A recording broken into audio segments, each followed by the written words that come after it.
Tonight on Captions, you see a disrepair of sidewalks and curbs over the last few years. In Peoria, there is a new program called Build Peoria that is going to build a new foundation for the future of Peoria. A Peoria future for young men. But Build Peoria is not going to be building just sidewalks and curbs. It will be building lives.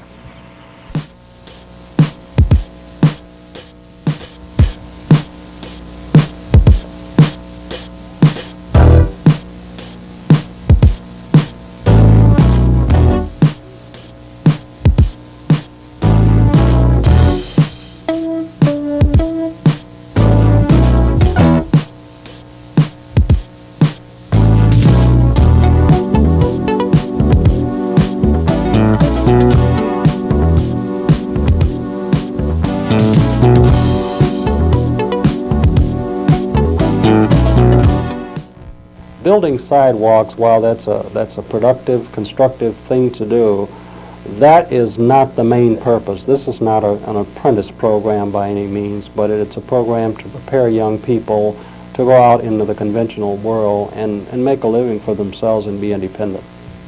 So what we look at this program as is an opportunity to provide educational and life skill training for a population who have come up against many, many barriers throughout their lives. And we're trying to give them some tools so that they can be successful. We believe that with those tools, they will then change their lives and move in a different direction into the mainstream of society. Ever since I've been on the council, Dennis, we've realized there's been a problem. I suspect even before then, the problem was somewhat realized, but it was never put into focus as when Gator Bradley came down and the youth met on, I believe, February 23rd at Warner Homes. And at that point decided that there would be a truce between the two nations. The original name was the Task Force on Gangs and Violence. The committee felt that that was too restrictive, because we were not only dealing with just the gangs. We have a youth problem in this community as well. You know, the gangs, yes, there's a small group there, 900 perhaps to 2,000. But there are youth in this community who have similar kinds of problems with lack of employment and all of those things. The committee felt that while it had to address the needs of the nations themselves, we also had to look at the entire youth population if we were going to address the problems of poverty and so on in the community and jobs. So therefore, the name was changed from the Task Force on Gangs and Violence to the Task Force on Youth, so that we could be all-encompassing. How would you describe Build Peoria? Well, I would describe it as an opportunity for a group of individuals to learn life skills necessary for integrating themselves into the society as a whole. They're going to learn far more than simply the skill of laying concrete. They're going to learn about the skills and responsibilities necessary to cope effectively in society. I hope that from that each one of these individuals is able to find long-term permanent employment in some other area once they're finished with this particular program. In every place that we've gone throughout the housing developments, every summit that we've had, the number one thing that an African-American male needs is a job.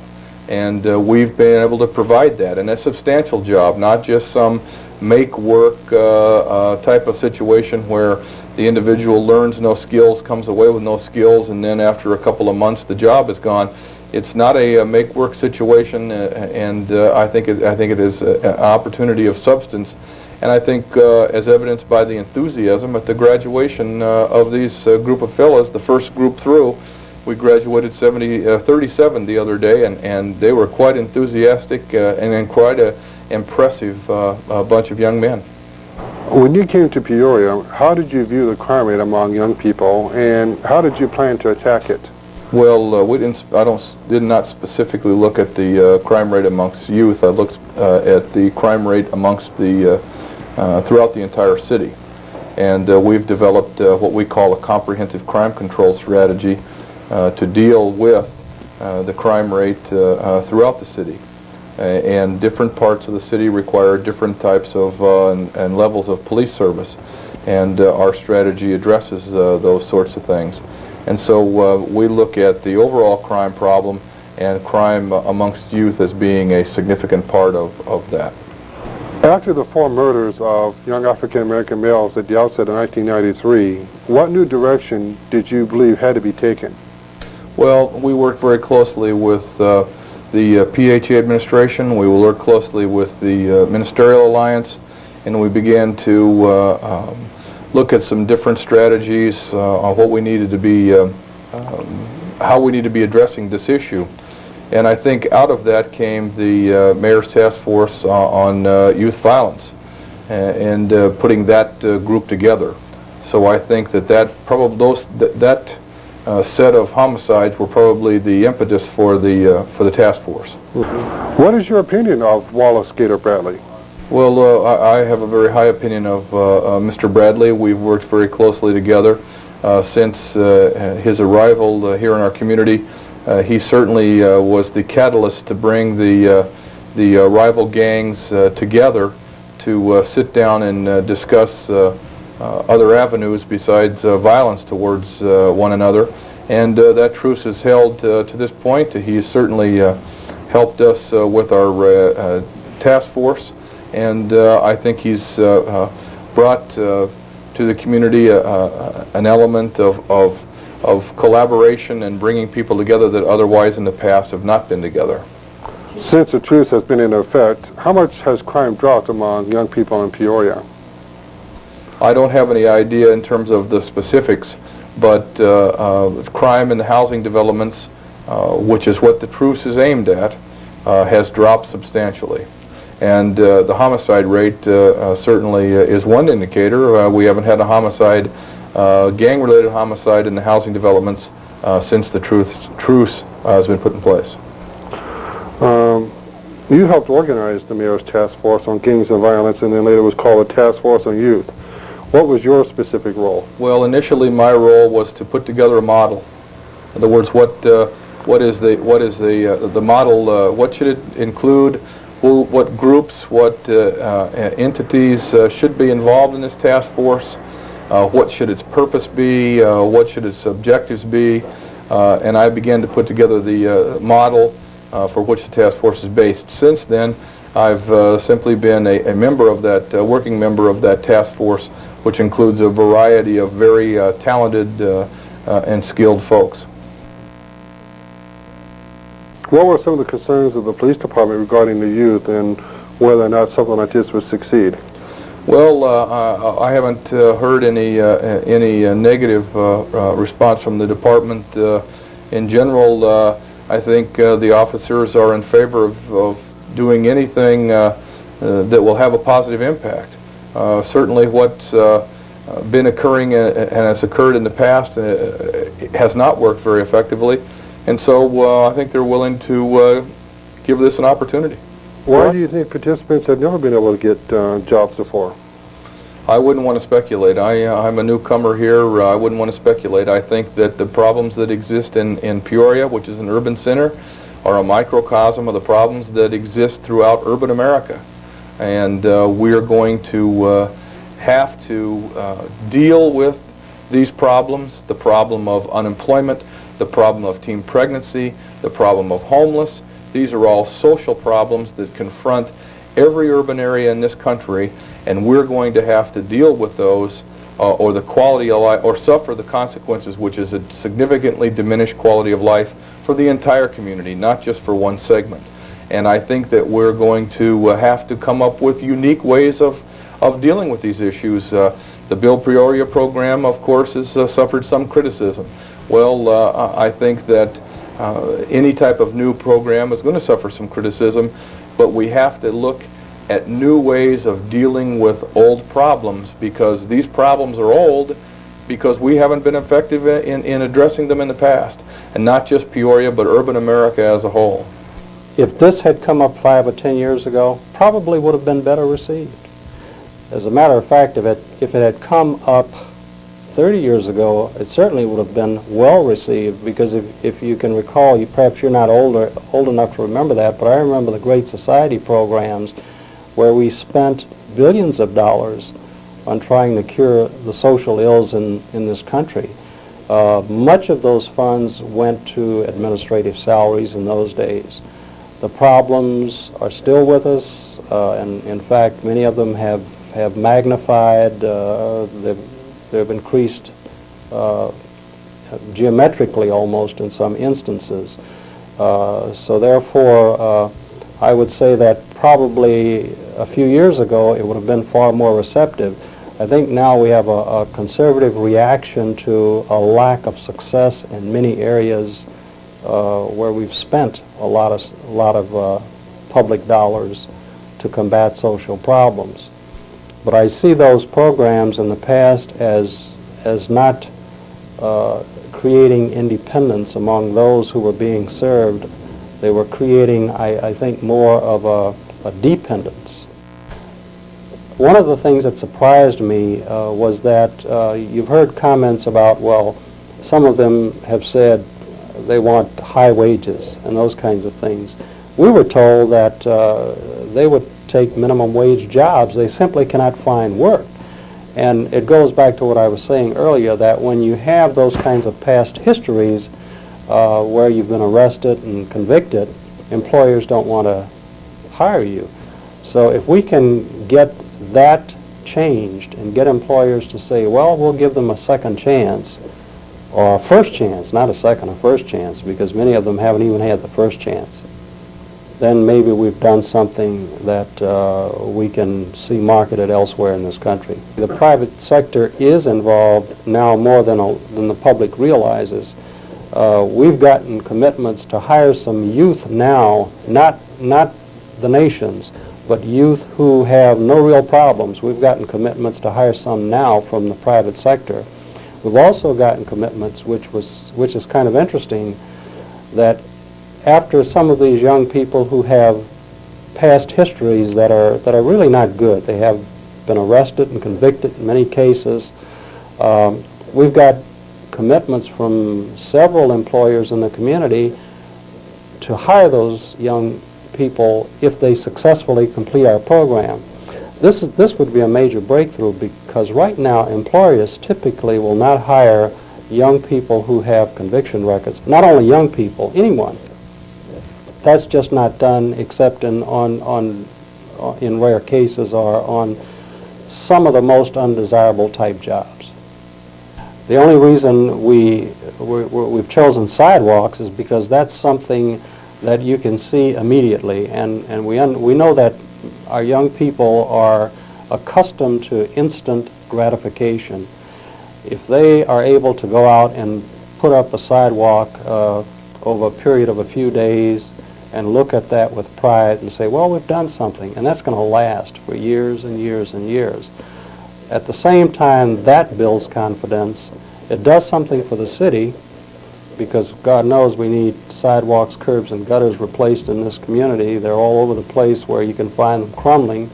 So we can see a number of things developing from this, but the primary emphasis is on building the youth. Crime in the housing developments, particularly and most specifically drug trafficking, is a matter of economics to the people who ply that trade.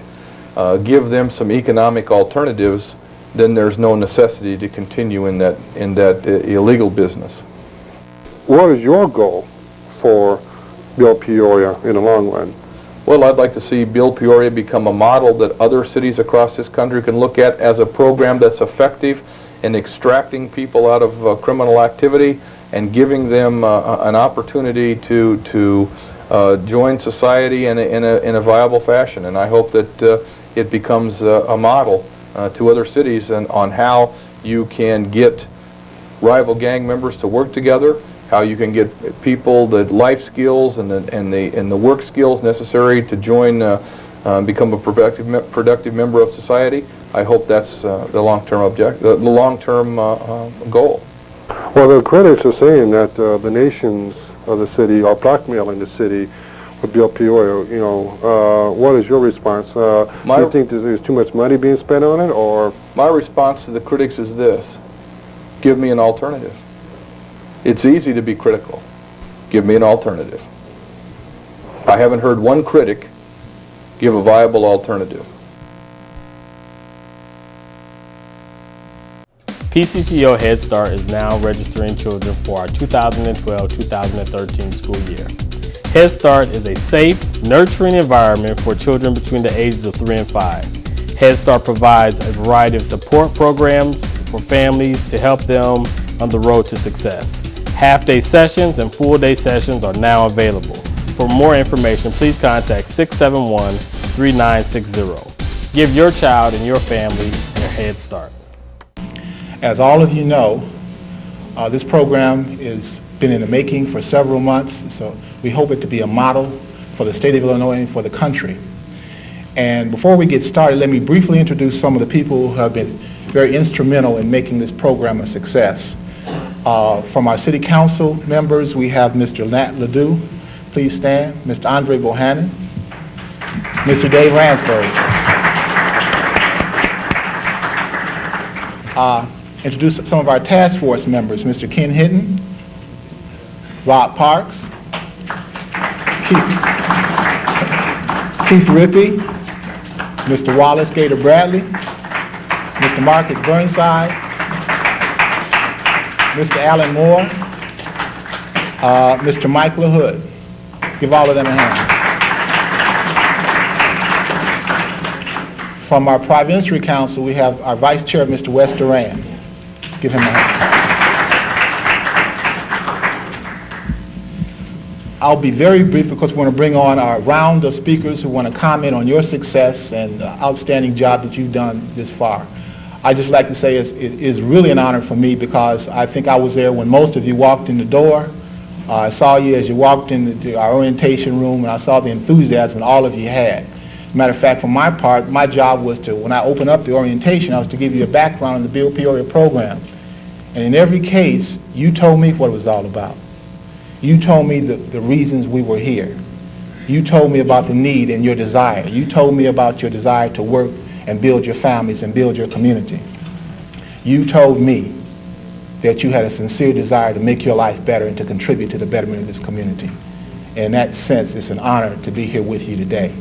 You completed the first phase of the program. You'll be moving on to phase 2. Phase 2 would mean that you'll go out on the work site and actually perform some work. You will sit in the classroom and learn and make the connection between learning and earning. And then you move on to phase 3, which means empowerment, meaning that you will move on to complete your career goals. Whatever you plan and whatever goals that you've developed over the last few weeks, we hope to help you, all of us in this room, to show support for you. From the business community, from the governmental leaders, to the individuals that just have a sincere caring who happen to be professionals. All of us are here to support you. So in that sense, we congratulate you. Give yourselves a hand.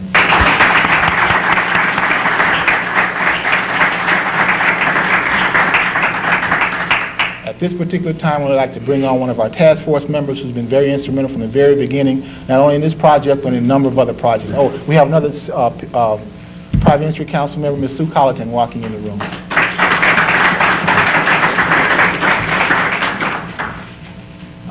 Also want to recognize Jim Donnelly from the Chamber Board, who's been very instrumental all throughout our community. Let's give Jim a hand as well. This particular time, I'd like to introduce Ms. Roberta Parks from the Heartland Partnership, who's been a true partner every step of the way, whose heart has really been in these efforts and these initiatives, and has really been the heart and soul behind helping us put the program together. Right. That was nice, Bashir. Well, I'd like to add my congratulations to Bashir's. All of you folks have accomplished a lot so far, and I think the real work, in a lot of senses, is yet to come. This is an important program for you as individuals, but I think it's also an important program for our community, and I define the community quite broadly. The business community is interested and excited about this. They're interested in being able to hire you when you're work ready. and when it's the time for you to go to work in our community. And the more of us that are employed, the more of us that are being productive in our community, the stronger and better our community is for each and every one of us. So from the Heartland Partnership, the Chamber of Commerce, the Economic Development Council, and I'll take the liberty to represent the business community in that, we say congratulations to you, and we look forward to working with you and seeing you succeed as you move forward. And I guess personally I need to say good luck pouring concrete. I think this is going to be hard work, and you're going to be all challenged by it, and I wish you well. I'm sure all of you will succeed. Thank you very much for being a part of this.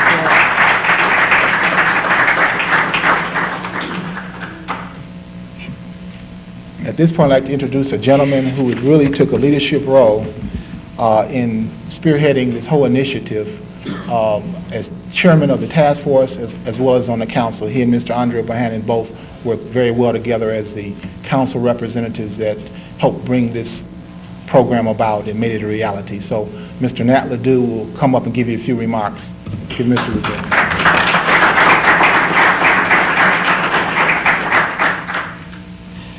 Thank you, Vice Chair. Good afternoon. This program has so many ramifications that let me mention that it's the City Council's goal that every neighborhood in this city be safe and be desirable for people to live, work, play. And I think part of what we're doing here today, beginning, is working towards that. There are a lot of naysayers out there who have said that this program is costly and it won't work and that kind of thing. And my question to them is, what is the alternative? Give me an alternative. Nobody has given me a good answer. I can tell you that the business community does support us. This afternoon, Jim Donnelly came in with a check for $1,500 from Illinois Bell to assist us with this program. So this will help us buy some tools. Silco has donated a dump truck. So we're getting along pretty good, and we'll have all the tools ready at the appropriate time. I would be remiss if I didn't once again introduce Gator Bradley, because Gator is the one who brought the nations together to bring us to this point today, and Gator has been working very closely with us. He's here again today, and I have to publicly acknowledge and thank him for that. I thank all the